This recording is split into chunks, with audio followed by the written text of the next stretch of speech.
आप लोगों की भी कमाल है कि इतनी देर से आप बैठे रहे और अपनी माँ को मिलने के लिए तो सभी बहुत लालायित होते हैं, पर कलयुग में ऐसा सुना था कि बच्चे तो माँ की परवाह नहीं करेंगे। मैं तो उल्टा ही हाल देख रही हूँ। इसका मतलब कलयुग भी खत्म हो गया, कृतयुग भी खत्म हो गया और ये सतयुग आ गया है।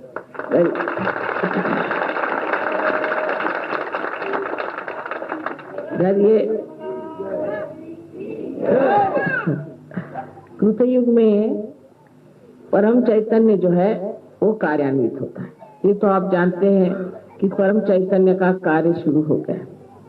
अगर परम चैतन्य कार्य न कर दे तो हम इतने लोगों को पार नहीं कर सकते। उनके कार्यान्वित होने में इतनी मदद मिली है कि हजारों लोग भी अगर प्रोग्राम में आ जाएं तो वो आत्मदर्शन को प्राप्त करते हैं। हालांकि हमारे अंदर जो कुंडलिनी है ये अनेक जन्मों से इस दिन का इंतजार कर रही है कि जब अपने आत्म साक्षात्कार को आप प्राप्त होंगे। कुंडलिनी जो है वो हमारी शुद्ध इच्छा है। जैसे कि हर एक इच्छा मनुष्य की पूरी हो जाती है पर उसकी इच्छा खत्म नहीं होती, तो ये शुद्ध इच्छा है। जब मनुष्य को ये शुद्ध इच्छा का फल मिल जाता है तब उसके बाद सारी ही इच्छाएं गौण हो जाती। इसके बारे में हम जानते नहीं। बहुतों ने तो कुंडलिनी का नाम भी नहीं सुना। बहुत सोचते हैं कि मैं कुंडली देखती हूँ जो शादी के वक्त देखी जाती है। इतना हमारे यहाँ अज्ञान है इस शास्त्र का। ये शास्त्र गुपित शास्त्र था एक जमाने में, लेकिन उसके बाद कितने तो भी लोगों ने इस पर बड़ा व्याख्यान किया है। लेकिन अंग्रेजी किताबें पढ़ने से, अंग्रेजी भाषा सीखने से, अंग्रेजी तहजीब में बह जाने से हमारे देश की जो विशेषता है, जो धरोहर है, उसको हमने कभी जानने की कोशिश ही नहीं की और उसके और हम मुड़े ही नहीं। और ये सब अपने शास्त्रों में भी लिखा है। उसके अलावा हमारे जो बड़े बड़े कवि हो गए, संत कवि हो गए, जैसे मार्कंडेय स्वामी तो कहते हैं 14,000 वर्ष पूर्व हुए थे। उसके बाद कितने ही संतों ने आत्म साक्षात्कार के बारे में लिखा। फिर धीरे धीरे कुंडलिनी के बारे में भी लिखना शुरू किया। इसमें हम कह सकते हैं कि आदि शंकराचार्य ने तो बहुत साफ तरीके से बताया कि आपको कुंडलिनी का जागरण करना चाहिए और कुंडलिनी के जागरण के सिवाय आप परम को पा नहीं सकते। लेकिन आदि शंकराचार्य जाने के बाद कोई भी ऐसा शंकराचार्य नहीं हुआ जिसने इस ओर लोगों को मोड़ा हो, क्योंकि शायद किसी को मालूम ही नहीं था कि कुंडलिनी का जागरण कैसा करना चाहिए। मंदिर बनाए और पूजा पाठ, कर्मकांड, दुनिया भर की चीजें शुरू की, पर जो वास्तविक चीज है कुंडलिनी का जागरण, वो किसी ने भी नहीं किया। उसके बाद हमारे यहाँ 12वीं शताब्दी में एक बहुत बड़े कवि महाराष्ट्र में हो गए, इनका नाम था ज्ञानेश्वर। उन्होंने भी कुंडलिनी के बारे में बहुत स्पष्ट रूप से ज्ञानेश्वरी में 6ठी अध्याय में बताया। इसके अलावा उन्होंने एक बड़ी सुंदर किताब लिखी है जिसका नाम है अमृतानुभव। और ये किताब तो ऐसी अद्वितीय है कि मेरे ख्याल से अध्यात्म पर इतनी गहरी किताब कोई आज तक मैंने देखी। इसके बाद नानक साहब, कबीर साहब, नामदेव, तुकाराम, ऐसे अनेक लोगों ने कुंडलिनी के बारे में लिखा। पर आश्चर्य की बात है कि दूसरे भी धर्मों में, जैसे इस्लाम में, ये लिखा गया है कि जब क़यामत आएगा, इस वक्त आपके पुनरुत्थान का समय आएगा, तब आपके हाथ बोलेंगे। और क़यामत पर बहुत कुछ उन्होंने लिख रखा। कुंडलिनी को उन्होंने आसस कहा।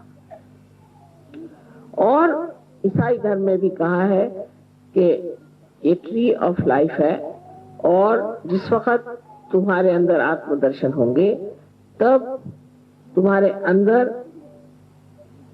परमात्मा का जो दर्शन होगा वह ऐसा लगेगा जैसी कि बहुत सी प्रज्वलित ऐसी दीप शिखाएं।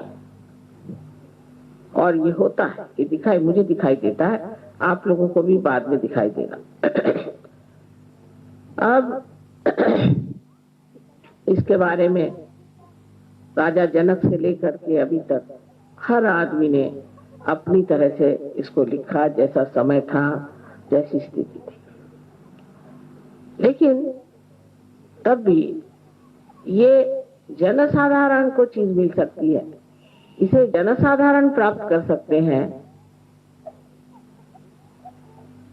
ऐसा जरूर लिखा गया था, लेकिन वो कैसा होगा इसके मामले में कुछ लिखा नहीं गया।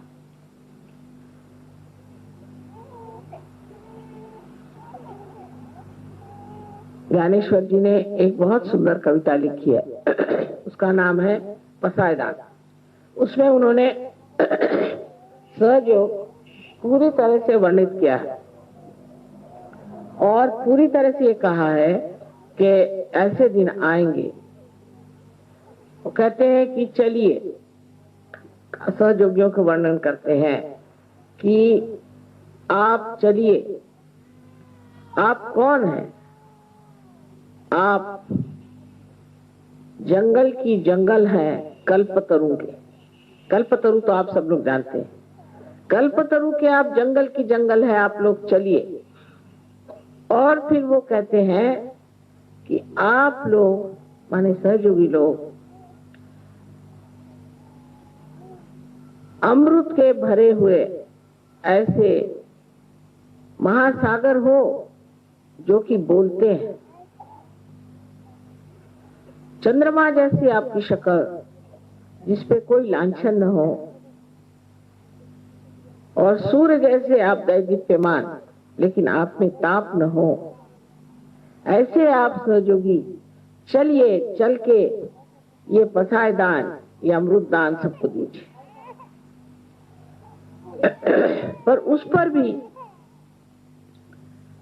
इंग्लैंड में एक कवि हो गया, ऐसे तो अनेक कवियों ने लिखा, पर एक कवि लुइस करके हुआ है, उससे तो साफ साफ सहयोग का प्रोसेशन किस तरह से होगा, उसका जुलूस किस तरह से निकला जाएगा, यानी हमारा भी वर्णन उसमें वो 100 साल पुराना कर दे।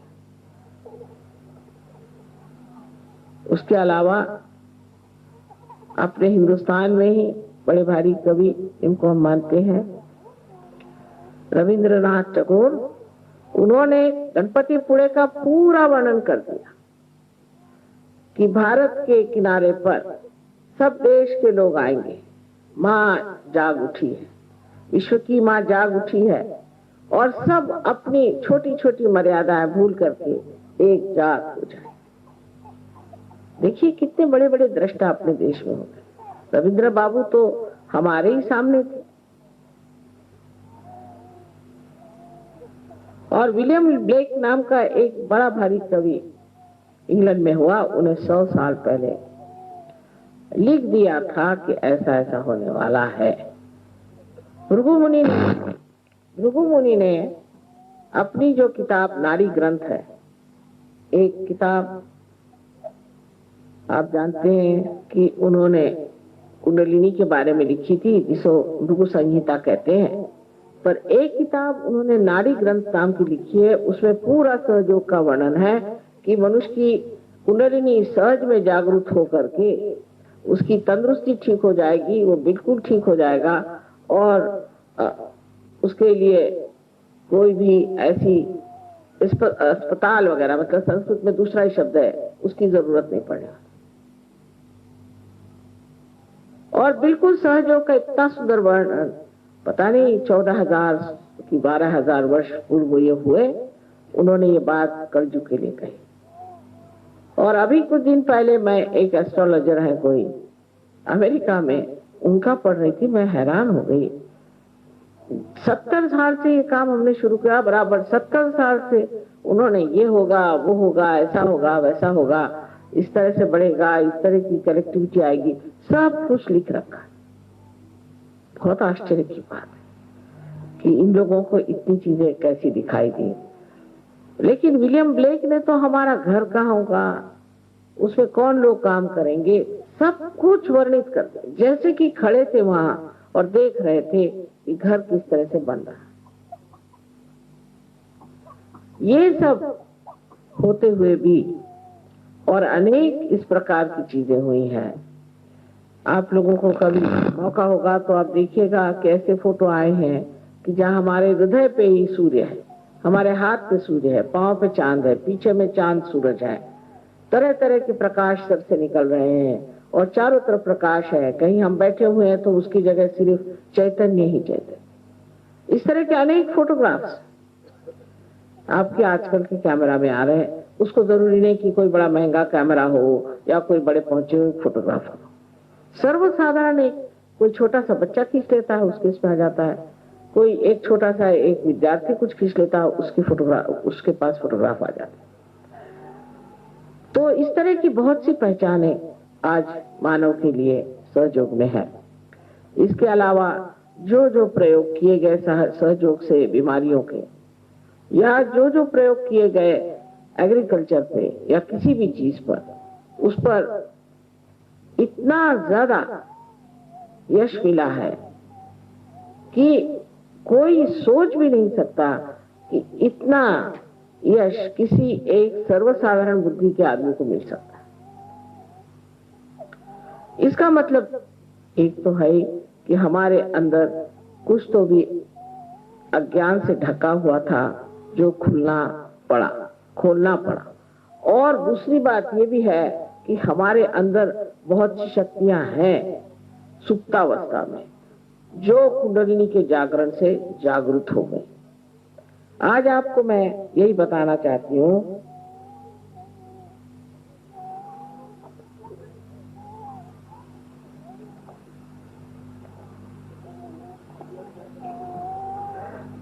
कि कुंडलिनी के जागरण से क्या क्या बातें हो जाती। पूरा तो बता नहीं पाऊंगी, उसके लिए तो एक ग्रंथ लिखना होगा, पर आपको थोड़ा थोड़ा समझा। कुंडलिनी के जागरण से सर्वप्रथम हमारी तंदुरुस्ती ठीक हो जाती है, हमें स्वास्थ्य मिल जाता है। कैसी भी बीमारी हो, मनुष्य स्वास्थ्य पूर्ण होता है, पर उसे ध्यान करना पड़ता है, उसे बार बार अपनी कुंडलिनी को सहस्त्रार से ब्रह्मरंध्र का छेदन करवाना पड़ता है। उस तरफ थोड़ी सी मेहनत करनी पड़ती है। अगर उसने थोड़ी सी मेहनत की तो वो उस स्थिति को प्राप्त होता है जिसे हम निर्विकल्प समाधि कहते हैं। पहले वो निर्विचार होता है, उसे कोई विचार नहीं आता। इसका मतलब ये नहीं कि विचार नहीं कर सकता, पर जब भी चाहे वो विचार कर सकता है और जब भी चाहे वो विचार नहीं करता। यानी जो हर समय पागल जैसे हम विचार करते ही रहते हैं, एक क्षण भी नहीं रुकते, वो सारे ही विचार हमारे ऊपर जो मंडराते रहते हैं वो हट करके एक स्वच्छ आकाश सा हमारा हृदय और हमारा मस्तिष्क हो जाता है हल्का। फिर जब चाहे तब हम अपचार कर सकते हैं, जब न चाहे नहीं करते, और निर्विचार में शांत अपनी शांति में खड़े रहते। अब बहुत से लोगों को मानसिक व्यथा है, बहुत से लोग आते हैं उनको डिप्रेशन हो गया। मैं तो कल ही कह रही थी कि आप इंप्रेशन सब पे मारते हो, इसलिए फिर डिप्रेशन भी हो जाता है, क्योंकि आपका इंप्रेशन लोग मानते नहीं तो फिर आप पे डिप्रेशन आ जाता है। तो आप इंप्रेशन ही क्यों लोगों पर मारते? पर कुछ कुछ लोगों को डिप्रेशन और भी किसी वजह से आता है। उसकी वजह क्या है? कौन बच्चा रो रहा है, जरा बाहर ले जाओ। उसकी वजह क्या? अब इधर चित्त रखे, चित्त देखिए एकदम खट से उधर जाता है आप लोगों का। इधर देखिए, आप इधर देखिए। पहले ही बच्चे को ले जाना चाहिए था। अगर बच्चा रो रहा है तो कोई तकलीफ है बच्चे को।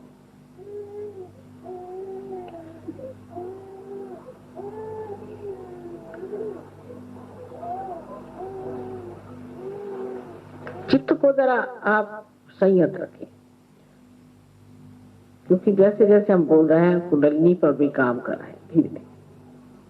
तो सबसे पहले हमारी तंदुरुस्ती ठीक हो जाती है, और अगर उस पे हमने थोड़ा सा अभ्यास किया तो हमेशा के लिए हम ठीक हो जाते हैं, फिर हमें कोई भी बीमारी नहीं लग सकती। एक साहब ने मुझे कहा कि साहब उनको कैंसर हो गया था, उससे तो ठीक हो गया, अब उनको किडनी हो गई। तो मैंने कहा कि आप रोज ध्यान करते थे? तो उनका हंस के कहा हाँ मैं तो करता ही था। मैंने कहा यही तो है, आप हंस के कह रहे हैं, मतलब ये कि आपके लिए एक मजाक की चीज होगी ध्यान करना।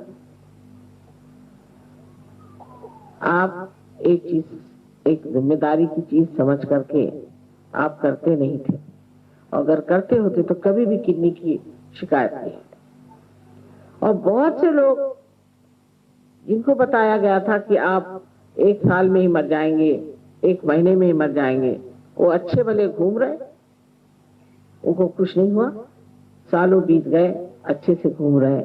जिनकी उम्र बताई गई थी कि आप 50 साल में ही दुनिया से चले जाएंगे, तो वो 70-75 चल ही रहे, और दिखने में भी इतनी उम्र नहीं लगती, बताना पड़ता है कि इनकी इतनी उम्र। जितना आप सहयोग में सहकार्य करेंगे, जितना आप दुनिया को प्रकाश देंगे, उतना ही आपको इससे लाभ होगा। आपसे पैसा तो लेना नहीं है, ना आप दे सकते हैं, आपसे कुछ भी नहीं चाहिए, सिर्फ ये चाहिए कि आप अपनी अंततक शुद्धि करें और सामूहिक रीति से मिल करके जहां भी आपका सेंटर हो वहां जाएं, और वहां जाकर के ध्यान धारणा करें। इतनी सी बात अगर इससे आपकी जिंदगी विशेष रूप से एक नया रूप धारण कर सकती है तो क्यों न की जाए। डॉक्टर नहीं चाहिए, दवाइयां नहीं चाहिए, कुछ नहीं चाहिए, आराम से आप रह सकते। एक खर्चा तो यही बचेगा।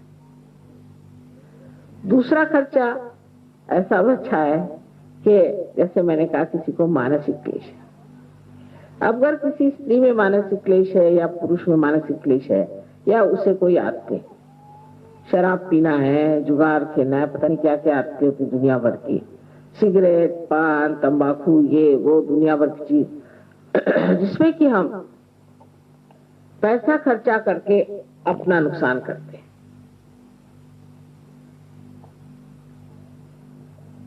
अपना नुकसान और अपने घर वालों का नुकसान, और उनके सामने कोई ध्येय भी नहीं रह जाता। ये सारी आदतें एक साथ छूट जाती, मानो कि कोई आदत ही नहीं रह जाती। जैसे बहुतों को आदत है सवेरे उठ के चाय पीने की, याद ही नहीं कि चाय पी कि नहीं पी, भाई पी कि नहीं, पूछते हैं, पता नहीं पी कि नहीं पी। नाश्ता किया, कहाँ किया नाश्ता, अच्छा चल जान दो, खाना ही खा लेंगे। फिर खाना खाते वक्त भी याद नहीं रहा खाना खाना है, तो 2 दिन ऐसे बीत जाते, पता नहीं चलता खाना खाया कि नहीं खाया और नाश्ता किया कि नहीं। अब ये कि हमें इस चीज का शौक है, हमें ये चीज अच्छी लगती। काफी लोग ऐसे होते हैं कि अब किसी को बेसन के लड्डू अच्छे लगते हैं, तो अब सब लोग उनके लिए बेसन के लड्डू लेके चले, क्यों भाई, उनको बेसन के लड्डू पसंद है। अब वो मरते दम तक उनको बेसन के लड्डू चाहिए, और अगर डॉक्टर ने मना कर दिया तो उसी की भूख लेके मरते हैं, फिर भूत बन के आते हैं और कहते हैं हमें बेसन के लड्डू दो। तो इस तरह के जो शौक है कि उसको ये अच्छा लगता है, उनको ये पसंद है, उनको वो पसंद है, अपने इधर नॉर्थ इंडिया में बहुत ज्यादा है, इसको क्या पसंद है। हर आदमी एक दूसरे की चापलूसी में लगा रहता है कि इनको ये चीज पसंद है तो उनको वो चीज पसंद है। फिर पसंद ना पसंद कोई जानता ही। हमारी लड़कियों को खाना बनाने का बहुत शौक, तो मैंने कहा तुम तो अपने डैडी के लिए इतनी चीजें बनाती हो, मेरे लिए क्या बनाती हो। कहने मम्मी तुमको कौन सी चीज पसंद है, हमें तो पता ही नहीं, तुम्हें तो सभी चीज पसंद है और कोई चीज पसंद भी नहीं, जो मिले सो तुम खा लेती हो। तो मैंने कहा ये बात है भाई, हमें तो कुछ याद नहीं रहता हमें क्या चीज पसंद है। सो इस प्रकार अपनी पसंद और ये चीजें आते हैं, और जब तक आप अपने समाज में रहते हैं तो ऐसी बातें लोग करते हैं कि साहब मुझे तो बढ़िया घी खाए बगैर खाना ही नहीं है, मतलब बड़े घमंड से है। और साहब मैं सुबह 2 सेर दूध पी सकता हूँ। अच्छा, और क्या क्या आप खा सकते हैं बताइए।